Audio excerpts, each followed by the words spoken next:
Hi guys, good morning. আজকে যাচ্ছিলাম পুরন্দপুর থেকে আমোদপুর।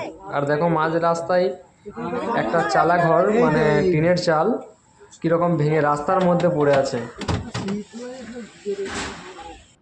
আর আমোদপুরের সারদা মিলের অবস্থাটা তোমাদেরকে একবার দেখায়। মানে সারদা মিলা যে আমরা আমোদপুর গেলে যেখানে বাস দাঁড়ায় আর কি, সারদা মিলে এখানে দেখো শুধুমাত্র 1 ঘন্টার বৃষ্টিতে কি হালচাল দেখো খালি, দেখতে পাচ্ছ কি অবস্থা। শুধুমাত্র 1 ঘন্টার বৃষ্টি, সামনে জামাই বুবে তো প্যান্ট ঘুটোচ্ছে। ঠিক আছে, কদমতলা অবস্থায় দেখো মা। আমি একটু সাইড হয়ে গেলাম, কেননা জলের মধ্যে গাড়ি গেলে জলগুলা ছিটটা নিয়ে আসছে। দেখো জামাই যাচ্ছে আগে আগে, বাবা দেখো সাইডে দাঁড়িয়ে আছে, মা যাচ্ছে তারপরে। দেখো মা যাচ্ছে সামনে, জামাইবু কি অবস্থা দেখো, একদম ঘোরালি ডুবে যাচ্ছে এখন থেকে। তাও তো এখনো ভালো করে বর্ষা আসেনি, কি অবস্থা।